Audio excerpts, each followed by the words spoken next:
कश्मीर की हजरत बल दरगाह वाली खबर तो आपने सुन ही ली होगी और आपको भी ये लग रहा होगा कि अगर दरगाह के दरवाजे पर लगे एक पत्थर पर अशोक चिन्ह लग भी गया तो उसमें कौन सी बड़ी बात हो गई। अशोक चिन्ह तो हमारी करेंसी यानी हम जिन नोटों का इस्तेमाल चीजों को खरीदने और बेचने के लिए करते हैं उस पर भी तो लगा होता है। तो इस पर इतना बवाल क्यों है?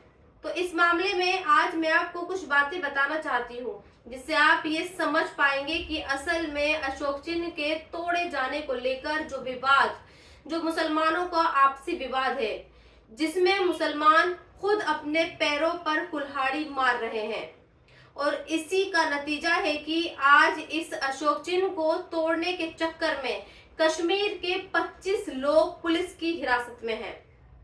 आज मैं आपको ये बताती हूँ कि असल में नेशनल एम्बलम के किसी धार्मिक स्थल जैसे मस्जिद या मंदिर के उद्घाटन पट्टिका पर लगाने का कोई चलन ही नहीं है। अशोक चिन्ह का इस्तेमाल किसी भी जातीय या फिर धार्मिक प्रतीक के रूप में किया ही नहीं जाता। अशोक चिन्ह को सिर्फ राजकीय और ऐतिहासिक रूप से राष्ट्रीय प्रतीक के रूप में ही इस्तेमाल होता है। अब दिल्ली की जामा मस्जिद पर चले जाइए या फिर हाल ही में बने राम मंदिर में जाकर देख लीजिए, आपको वहां पर किसी भी उद्घाटन वाले स्थल पर अशोक का चिन्ह नहीं मिलेगा।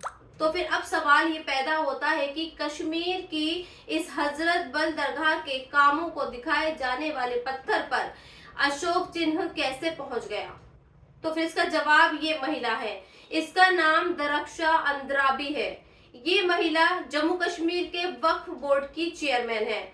इन्होंने हजरत बल दरगाह में कुछ रिकंस्ट्रक्शन और डेवलपमेंट का कुछ काम करवाया और दुनिया को ये बताने के लिए कि दरगाह की खूबसूरती बढ़ाने के लिए जो काम किया गया वो इन्होंने ही करवाया है।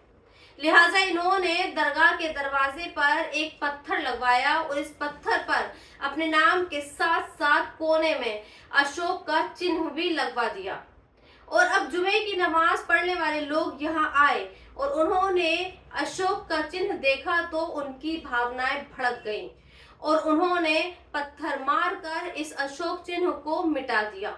अब सोचने वाली बात यह है कि दरक्षा अंद्राबी जिन्होंने पत्थर पर अशोक चिन्ह बनवाया वो भी कश्मीरी मुसलमान हैं और जिन्होंने अशोक चिन्ह को तोड़ा वो भी कश्मीरी मुसलमान ही हैं और दोनों की ही आस्था इस हजरत बल दरगाह में है। तो क्या इस बात को दरक्षा नहीं जानती होगी?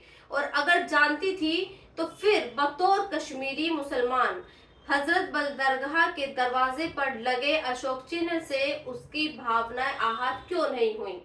और हाँ, यहाँ एक और बात जो आपको बतानी है।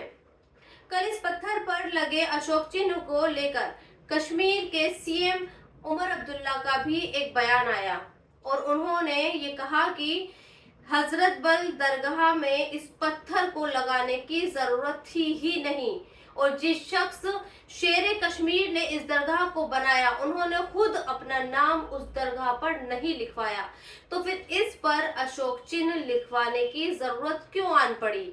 लेकिन उमर साहब ये नहीं बता पाए कि जिस दरक्षा ने पत्थर पर अशोक चिन्ह बनवाया उस दरक्षा अंद्राबी को वक्फ बोर्ड की चेयरमैन उन्होंने ही बनवाया है, क्योंकि संविधान ये कहता है कि जिस किसी राज्य के वक्फ बोर्ड के चेयरमैन को चुनने का हक राज्य के सीएम का ही होता है। इसलिए मुझे ऐसा लगता है कि ये सवाल उमर अब्दुल्ला को मीडिया में बताने से पहले दरक्षा अंद्राबी से पूछना चाहिए था, लेकिन उन्होंने ऐसा नहीं किया। हाँ, दरक्षा ने जो कहा वो मैं आपको जरूर बताती हूँ।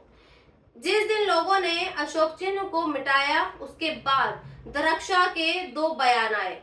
पहले बयान में उन्होंने ये कहा कि जिन लोगों ने अशोक चिन्ह को मिटाने के लिए दरगाह पर हमला किया वो एक टेररिस्ट अटैक यानी आतंकवादी हमला है। और दूसरा बयान दरक्षा ने यह दिया कि जिन लोगों ने यानी जिन आतंकवादियों ने अशोक चिन्ह को मिटाने की कोशिश की उन पर एफआईआर दर्ज की जाएगी और उन्हें लाइफ टाइम दरगाह में घुसने नहीं दिया जाएगा। इसके अलावा दरक्षा ये भी कहती है कि अशोक चिन्ह पर हमला नहीं है बल्कि उनके दिल पर हमला है। खैर, इससे क्या पता चलता है? इससे पता ये चलता है कि आज मुसलमानों के दुश्मन कोई और नहीं बल्कि खुद मुसलमान ही हैं। और अगर ऐसा ना होता तो फिर हजरत बल दरगाह में ना तो अशोक चिन्ह वाला पत्थर लगता और ना ही उस पत्थर को ये कहकर तोड़ दिया जाता। इसमें धार्मिक भावनाएं आहत होती है। वैसे कश्मीर में ही एक पार्टी के प्रवक्ता एडवोकेट अब्दुल रशीद मिन्हास ये कह रहे हैं कि इसमें बीजेपी की साजिश है। बीजेपी और आरएसएस के कहने पर ही दरख्शां ने दरगाह में पत्थर पर अशोक चिन्ह बनवाया। खैर, हो सकता है कि रशीद साहब सही कह रहे हों, लेकिन सवाल फिर वही है, जब अपना सिक्का खोटा होता है तो दोष किसे दिया जाए? क्या खुद रशीद साहब बीजेपी या फिर आरएसएस के कहने पर हजरत बल दरगाह में विश्वास रखना छोड़ सकते हैं? तो फिर वो किस हैसियत से ये कह सकते हैं कि दरख्शां ने आरएसएस के कहने पर ये सब किया? दरख्शां ने ये सब इसलिए किया होगा क्योंकि वो ये चाहती थी। वैसे आज मैं आपको हजरत बल दरगाह के बारे में थोड़ा सा बता देना चाहती हूँ। हो सकता है आप इसके बारे में जानते भी हों, लेकिन फिर भी जिन्हें नहीं पता है वो जान लें। ये दरगाह कश्मीर के श्रीनगर में है और डल झील के किनारे पर बनी है। ये कहा जाता है कि यहाँ पैगंबर मोहम्मद साहब का बाले मुबारक रखा गया है। ये बाले मुबारक एक शीशे के संदूक में महफूज है और खास मौकों पर इसे आम लोगों के दीदार के लिए दिखाया जाता है।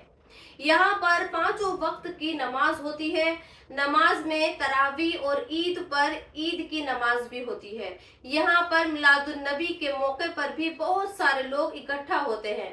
पहले इस दरगाह को सूफी संत की खानकाह कहा जाता था, लेकिन मुगल काल में इसे औरंगजेब ने ये दरगाह बनवाया।